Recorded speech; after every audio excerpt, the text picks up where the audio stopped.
Muchas gracias por la invitación, Tomás, y agradeceros a todos que estéis aquí. Realmente es muy fácil y muy difícil introducir una persona como el doctor Henry Marsh, porque aparte de su faceta médica, todos conocéis su faceta literaria, porque es el autor del bestseller Ante todo, no hagas daño, que ha vendido más de 250.000 copias, traducido a 30 y tantos idiomas, 82 ediciones, y es una persona que ha sido capaz de destapar la caja de los truenos, por decir de alguna manera, y dar luz a esas partes oscuras que tenemos los cirujanos durante nuestra práctica clínica y de destapar los malos resultados que a veces acontecen, porque tienen que acontecer, y otras veces como consecuencias de las cosas que pasan en el quirófano y durante la actividad. La parte humanística de Henry pues ya empieza porque él empezó estudiando filosofía y luego se convirtió a medicina y ya encontró su pasión en la neurocirugía. Poco más hay que decir, aparte de que es un excelente neurocirujano y aparte un orador increíble, y estoy seguro que vais a disfrutar muchísimo de la charla que os va a dar ahora. Muchísimas gracias. Henry, please.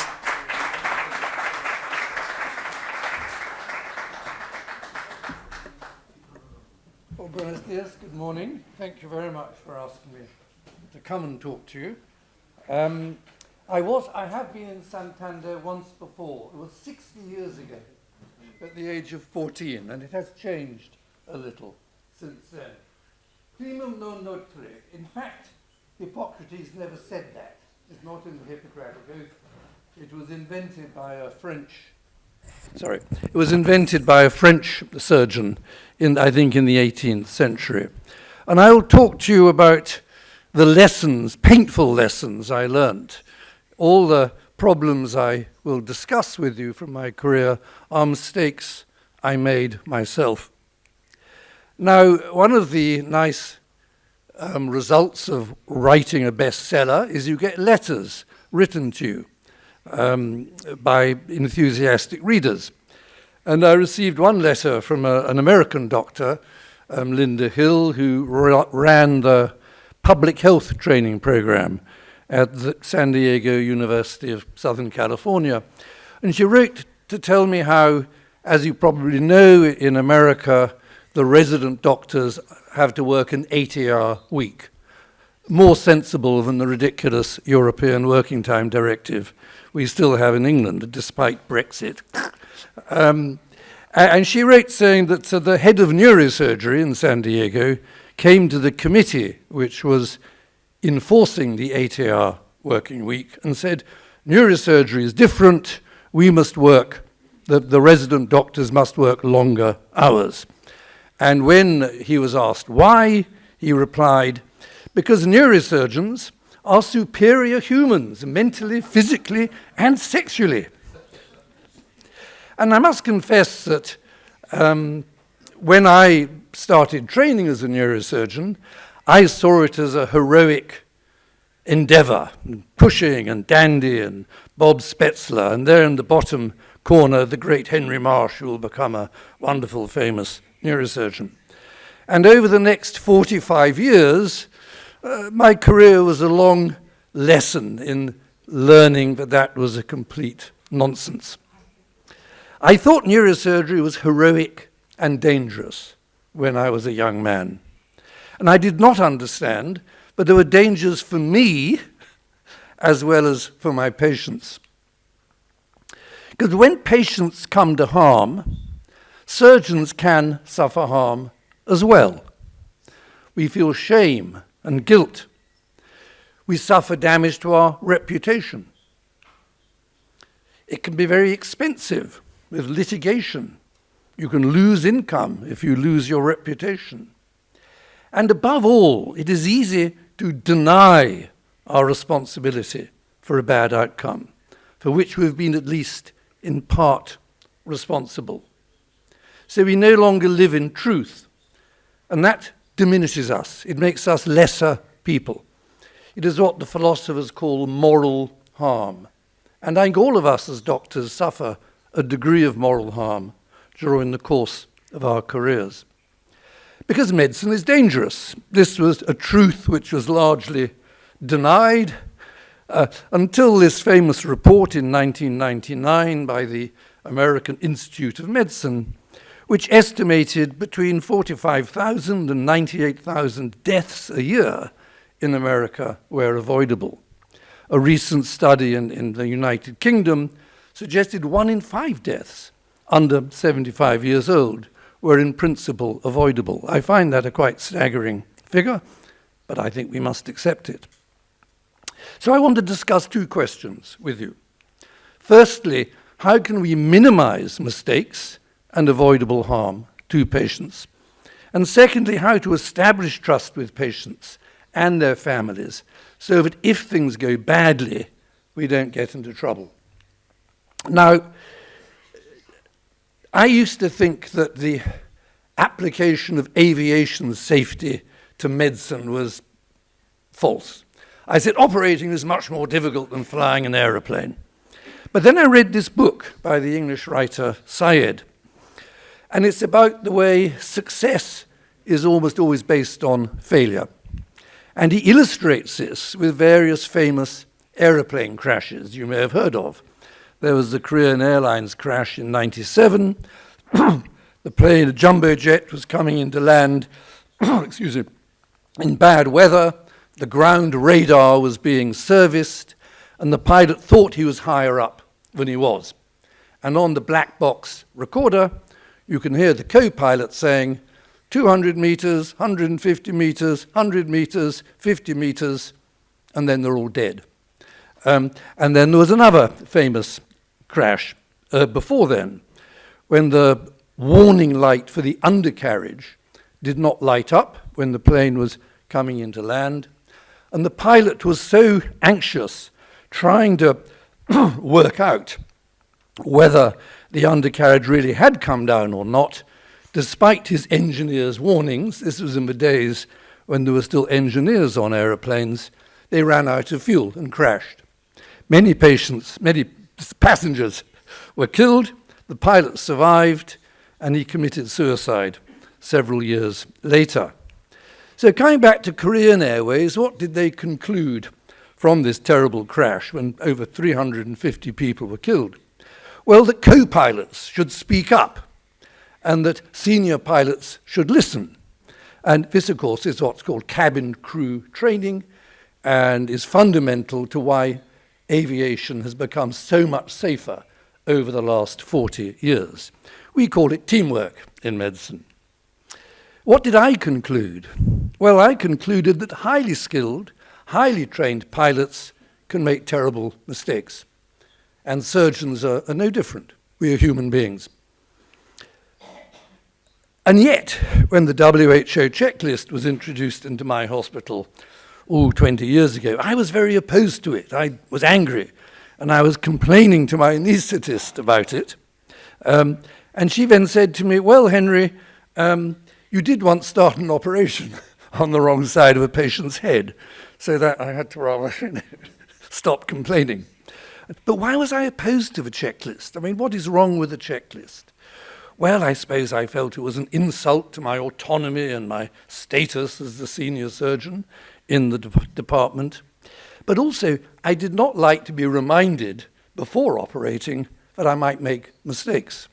Because as surgeons, we have to have very high self-belief. We cannot do the work if we don't have high self-belief, but that can also lead us to make terrible mistakes.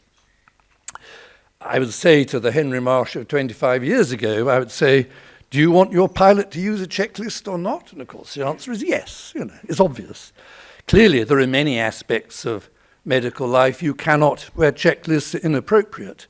And personally I have problems with the WHO checklist. I think it could be done better, but that is another story. But there is a fundamental difference between aviation safety and surgical safety. If you fly an aeroplane, you probably will die. Pilots have a personal interest in aviation safety. Our interest as surgeons is at one remove. And as we have to live with our mistakes. And as the great surgeon René Le Riche wrote famously, every surgeon carries within himself an inner cemetery. And it's a place to which we must go from time to time to think about our mistakes. And it's a place full of bitterness and regret, and it's painful. And we do not like going into our inner cemetery. So error in medicine. Well, it can be due to carelessness, but of course one of the central problems of medicine is finding a balance between care and compassion and clinical detachment. Being detached must not mean becoming careless, and it's a very, very difficult balance to find. It can be due to ignorance, poor training, lack of study. I will show you an example in a moment. And then we have what the psychologists call cognitive biases and limitations in our ability to think rationally and clearly, often in very stressful situations, like the aeroplane crashes. And then there is the famous Swiss cheese model and the systems error view of patient safety. That is an example of ignorance. There was a young boy I'd operated upon several times with hydrocephalus and a Chiari malformation with syringomyelia. I looked after him for many years. The parents became really quite close friends, and they trusted me completely. And then he grew up, and I lost contact with them. And then many years later, the parents came to see me with his brain scan on an MRI and said, he's going deaf. There are all sorts of strange problems. Nobody can understand them. And I looked at the scan and said, well, look, the foramen magnum looks all right. The syrinx is gone. And I just didn't think about the fact there is this black hemosiderin on the cerebellum. And I thought nothing about it. And then a year later, after I'd retired, I got a letter from the mother without an address, so I could not reply, saying, we are very angry with you. You missed the fact he had superficial hemosiderosis. Now, I'd never heard of that before. I'd never seen it before. But when I talked to one of my colleagues about it next morning, he said, oh, yes, there was an article in the Journal of Neurosurgery yesterday about postoperative superficial hemosiderosis. I mean, it so happens, even if I had recognized it, it would not have made any difference. It is untreatable, and it's a very rare complication. But in my career, often when I made bad mistakes, it was often because it was a very unusual problem, and I was not familiar with it, and I misinterpreted it. Now, the problem is we are not Mr. Spock. We have bounded rationality, as the great Nobel Prize-winning scientist Herbert Simon called it. And to contrast with Dr. Spock and Homo economicus, we have Danny Kahneman, who with his colleague Tversky showed how we suffer cognitive biases.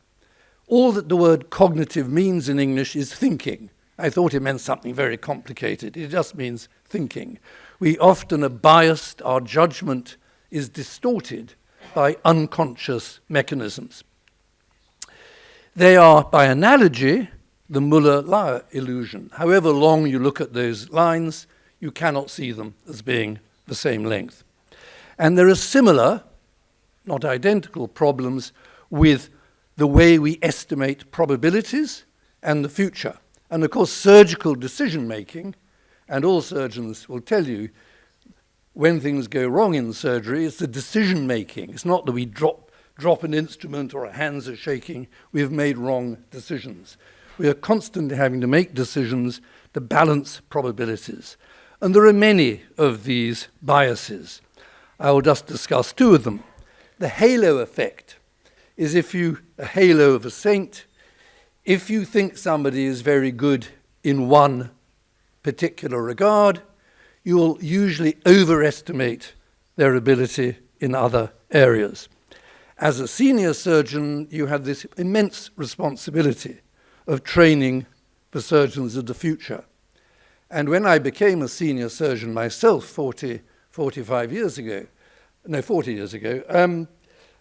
I liked my trainees, I wanted them to like me, and I made several terrible mistakes. where I allowed them to do too much of an operation without my being present. I was suffering from the halo effect. It's something you get better at as you become older, to judge just what your trainees can do on their own or not. But if you never allow your junior doctors to act on their own, they will never learn. It's another of these very difficult balances we have to establish. And then the availability heuristic is our estimate of something happening in the future is very profoundly influenced by the emotional consequences of a similar event in the past. The Americans say no surgeon is better than his last operation. So if the last operation of this type went very badly, you'll probably overestimate the risks of surgery, and if always in the past the operation had gone very well, you'll probably underestimate the risks of surgery. And another aspect of a similar thing, you probably know the invisible gorilla, where you show people a video and they're playing basketball and you say, count the number of goals the guys in white t-shirts wear. And then in the middle of the video, I can't show the video, it's copyrighted, a man in a gorilla suit walks in and goes like that. 75% of people do not see the gorilla because they're concentrating so hard on looking at the people in white t-shirts. This is called inattentional blindness. Now that's a young woman with a symptomatic Chiari malformation without a syrinx. This is a benign condition. It does not have to be operated upon, but some people have severe headaches, cough headaches, and surgery is justified. I had done many of these operations by the time she came under my care. The operation went perfectly. Hang on, go back. So it was a very successful operation. She went home 2 days later, came back a week later, very ill, septic. I couldn't quite understand what was going on. The wound looked all right. I got a brain scan, and I simply could not see. I was so anxious and so troubled. But there was a subdural, post-operative subdural empyema. Again, a complication I'd never seen before, have never seen since. I'd never had a serious complication other than temporary aseptic meningitis with this operation. And I hesitated to re-explore the wound. I waited 24 hours, and she was left catastrophically disabled as a result. Now, that is an example of inattentional blindness. I was so stressed I couldn't see what was absolutely obvious on a CT scan, even though I was a very experienced neurosurgeon by then, and also of the availability heuristic. My previous experience misled me. And then we have the Swiss cheese model of medical error, which has become popularized since patient safety became this big thing after the 1999 report I mentioned earlier. Now here's an example, another example. This is a 57-year-old diabetic Korean woman who didn't speak much English. She presented with personality change and confusion and a lot of edema around what is obviously a benign falcine meningioma. Now my practice, although it's not very strongly evidence-based, is when you have a fairly small tumor and a lot of edema, I put them on steroids for several days in advance, rather than just 24 hours in advance. But she was diabetic, so I wrote to the family doctor and said, please check her diabetes. It probably will get out of control because of the high-dose steroids. She's admitted for surgery on a Sunday evening because we were always short of beds. We process patients in and out very quickly. She would have been seen as an outpatient for the anesthetic assessment several days earlier and had all the blood tests then. I always went in to see my patients the night before the operation, ruined Sunday afternoons, but I went in to see her at 10 o'clock at night. I was late. She was very sleepy, didn't speak much English, so I said, oh, well, it's nothing, it's all right. And then my niece saw her next morning and thought the same. So she's anesthetized, and she's in a catastrophic diabetic ketoacidosis. We have to abandon the operation, and she dies from this. Now, that is a good example of the Swiss cheese model, where several small things have lined up and you end up with a death. The problem, it turned out, was that she had not had her blood glucose checked by the nurses when she was admitted to hospital on that Sunday night. I don't know why not. Probably they were understaffed, probably they were very busy, lots of valid reasons why it was missed. Now, our immediate reaction, and the family's immediate reaction, is to say, who is to blame? Who is at fault? And of course the GP for not checking her glucose, me for not realizing there was a problem, or my anaesthetist, or the nurse. But the systems error approach is to say that's the wrong question. If you ask who is to blame, this is not actually very helpful. And instead you should ask what went wrong.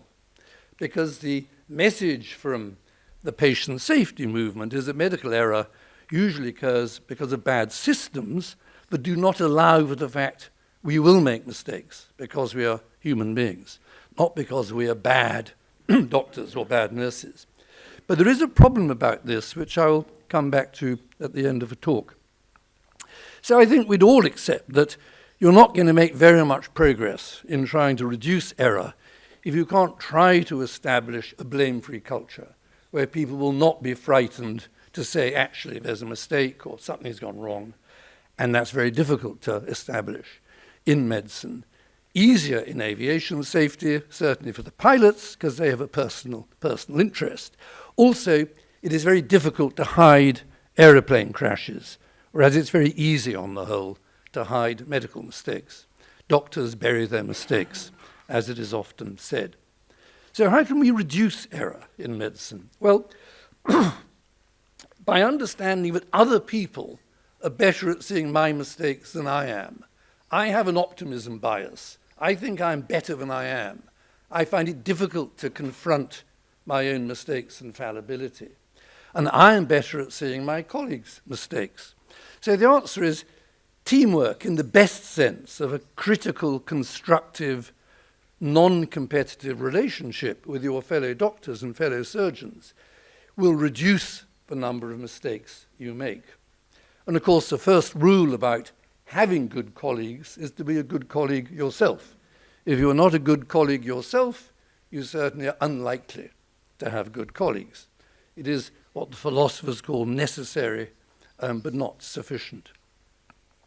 And the other message, one of my great surgical heroes was the New Zealand plastic surgeon Gillis, who really created plastic surgery in the First World War and facial injuries, which we are seeing again, of course, in Ukraine. It's terrible. And he once said, never do today what can wait until tomorrow, which is a good rule, but obviously you have to recognize an emergency when there is one, which I didn't recognize with the poor woman with the Chiari malformation. Comes back to Kahneman's book, Thinking Fast and Slow. We make mistakes if we think too fast. So teamwork for surgeons, as I said earlier, it's constructive criticism, helping each other, meaningful morbidity and mortality meetings, and I've sat in on M&M meetings all over the world, and they often are not well conducted and do not really help. Openly discussing errors and mistakes, not hiding them, easier said than done, because, as I said earlier, we learn more from mistakes and failure than we do from success.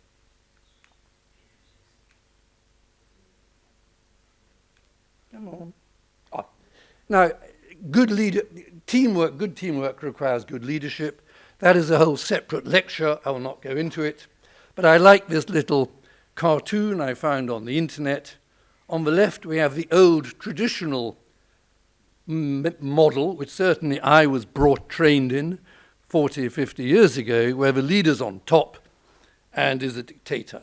And the more modern concept is the leader at the bottom, supporting and empowering the team rather than dictating. But of course, in terms of creating a blame-free culture, you cannot expect honesty from people at the bottom of the hierarchy if the people at the top are not honest. And as senior doctors, we all have an enormous responsibility to be open and honest about our own failures. Not to the world at large, not to the newspapers, but to your trainees especially. Because otherwise you end up with the old system. So when top-level guys look down, they see only shit. And when bottom-level guys look up, they see only arseholes. And that is if you have too rigid a hierarchy. But there are problems with teamwork. If you remember Snow White and the Seven Dwarfs and the jealous stepmother who every day looks at the mirror and says, "Am I the most beautiful woman in the world?" And as surgeons, we are always very anxious. All of us, we're always thinking, well, somebody else might be better than me. You know, it's a lot of jealousy between surgeons, we have to admit. And that causes problems for team working. If you have one paranoid, jealous surgeon, that really, one rotten apple, that really it's very bad for the department as a whole. And then, of course, particularly as young senior surgeons, we face this huge problem. If I don't take on a difficult case, how will I ever get any better? Because my duty is not just to the patient in front of me, but to my future patients as well. And it's a real problem. Teamwork, if you have good colleagues, good senior colleagues, can help resolve that problem to some extent. And again, our patients, that's the famous Scottish surgeon John Hunter at the Royal College of Surgeons, our patients put us on pedestals because it is intolerable as a patient, and I speak as a patient with cancer. I just had a knee replacement 6 weeks ago. We hope our surgeons never make mistakes and have godlike